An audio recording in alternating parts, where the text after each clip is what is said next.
Ici, vous avez une courbe qui vous donne, par rapport à il y a un siècle, la façon dont la température est en train d'augmenter, enfin même plus d'un siècle, la façon dont la température est en train de se comporter. Alors vous voyez que jusqu'à aujourd'hui, elle a déjà augmenté. Alors on a pris 1 degré, à 1 degré, on a déjà 20 millions d'hectares qui crament en Australie, plus 20 millions d'hectares qui crament en Sibérie, plus 5 millions d'hectares qui crament en Californie, enfin non, pour le moment ils sont qu'à 3, qui crament en Californie, plus etc., juste un. Hein.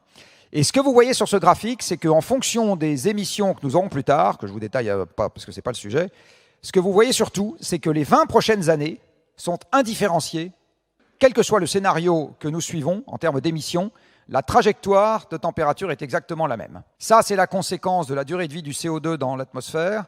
Les 20 prochaines années sont déjà écrites du point de vue du climat, quoi que nous fassions sur les émissions.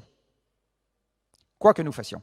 Donc à partir du moment où on commence à s'agiter sur la baisse des émissions, on travaille pour dans 20 ans. On est obligé de s'y coller à un moment ou à un autre. Hein.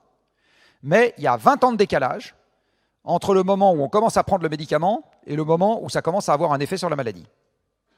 Voilà, c'est ça qu'il faut se dire. Et dans les 20 ans qui nous séparent du moment où ça commence à avoir un effet, de toute façon, les conséquences empirent. Hein. De toute façon.